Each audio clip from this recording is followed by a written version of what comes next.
Okay, for the crust, you guys, just go ahead and add 1 cup of wooden spoon margarine and 1.5 cups of sugar to your mixing bowl, or you can do this by hand. It's just going to take you forever, so you do need a mixing bowl.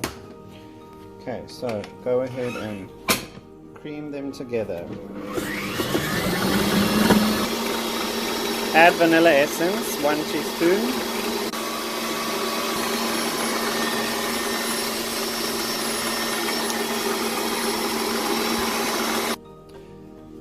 Once it reaches a thickness like this, you can go ahead and add the rest of your flour. In total, we've added 3.5 cups.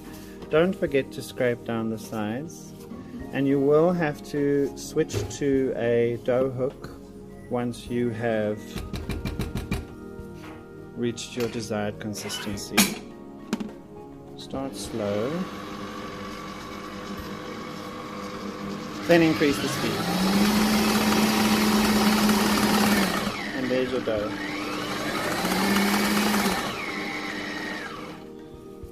So, in my professional opinion, it's still too wet.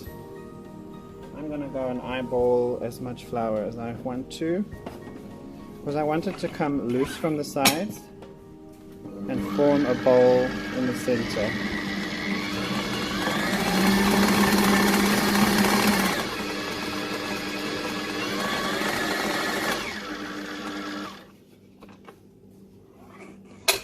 Okay, let's add 1 more cup. So in total,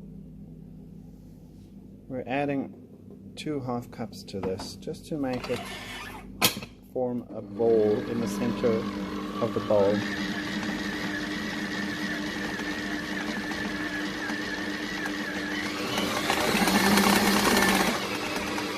That's almost right. Yeah, that's what we want. We want to be able to touch it and it's not sticky anymore. Use plenty of flour, guys, and roll it out extremely thin. Unless you want a thick base, it's fine, you guys decide. Okay guys, so I'm just flipping it over like that onto its top. Let's just have a look. There we go, that's what we need. I like it when the crust goes all the way to the side. So I'm going to just cut away the excess.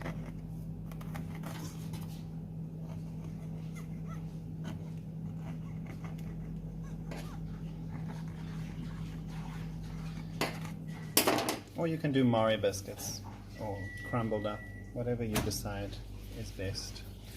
I just like it going all the way to the side like that. And then what I do is I take just a fork, as usual, like whenever you're making a tart.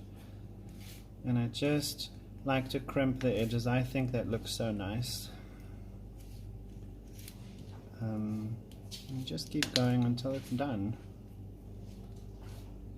What I will advise with this dough is to poke holes, even though it's extremely thin. Poke holes. We don't want a dough that rises. We want a flat, hard crust. That's what we want. And I've noticed this stays hard for quite a while. Okay, pop it into your oven just as it is. We got a little oven here. It's about 180 degrees Celsius for 30 minutes. Hi guys, my name's Theo. Today I thought I'd show you a traditional South African dessert from scratch. It's how to make a milk tart. Okay guys, so you're going to use a microwave to make this milk tart. So you need 1 liter of milk. It needs to be full cream milk. Go ahead and add 3 eggs to that. 1 tablespoon of vanilla essence. A pinch of salt. I've added 2 tablespoons of corn starch to this. Do you really need it? I don't think so. 1 cup of sugar and 2 tablespoons of flour. A lot of people say, oh my goodness, what are you doing? You're supposed to first mix it and boil it separately. No, I want to do an easy milk tart. I don't want to sit and suffer. So we are whisking the ingredients very, very lightly together until we can't really see little chunks of egg anymore, or flour or anything. Lumps are okay, they are going to dissolve. So, how are you going to cook this custard part of the milk tart? You are going to cook it in the microwave on a medium temperature, not high, and you're going to cook it until it thickens. So my advice is maybe 30 seconds at a time. Heat, stir, heat, and stir. That's my advice to you. I sometimes put it in for 3 minutes because I'm Theo and I know how to do these things, but I would advise you to just do it 30 seconds at a time and stir. And what you'll notice, I'll bring it out when it's ready. You want a very warm, hot mixture. You don't want a cold mixture here. Okay, at this stage, guys, you want to add a 1/4 cup of melted wooden spoon butter, which is it's kind of like a margarine, actually, not a butter. You have to melt it to incorporate it into this mixture. And what you're doing, you can live without it. You don't have to add it. You don't even have to add flour and all those things because you're making a custard at the end of the day. But just so that it sets firm, I thought it was a good idea. So I've been heating it up 30 seconds at a time, and what you'll notice is it starts to get extremely thick. Don't forget to whisk as you're going along, really whisk it. Otherwise, what's going to happen is you're just going to end up making scrambled eggs.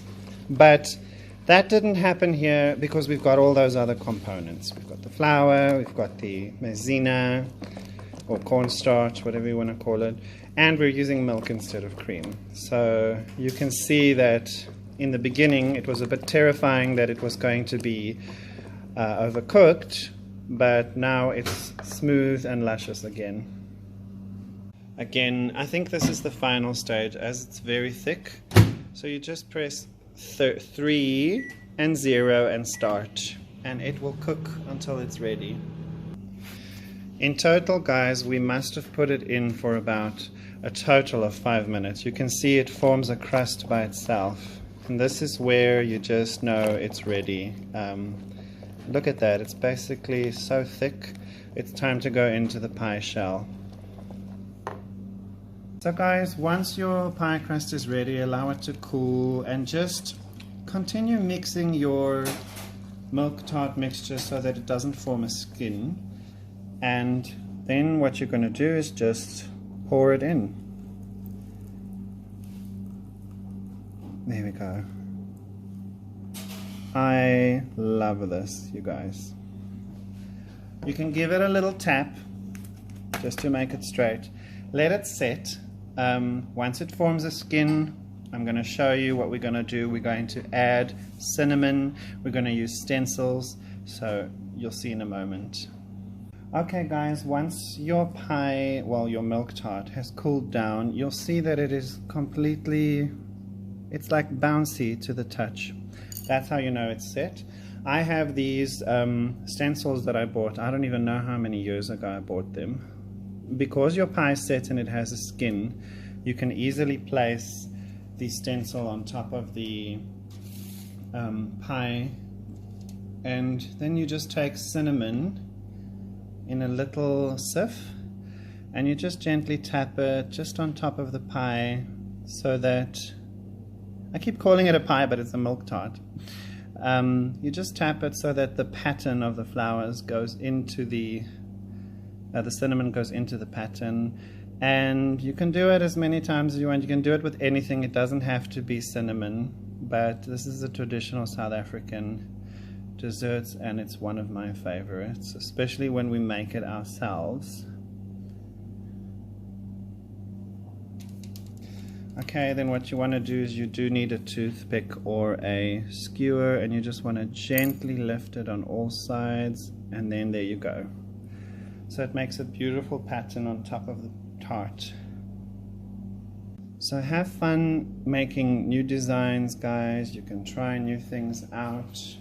And if you succeed in making a milk tart, please send me your designs. I'd love to see them. Thanks for watching.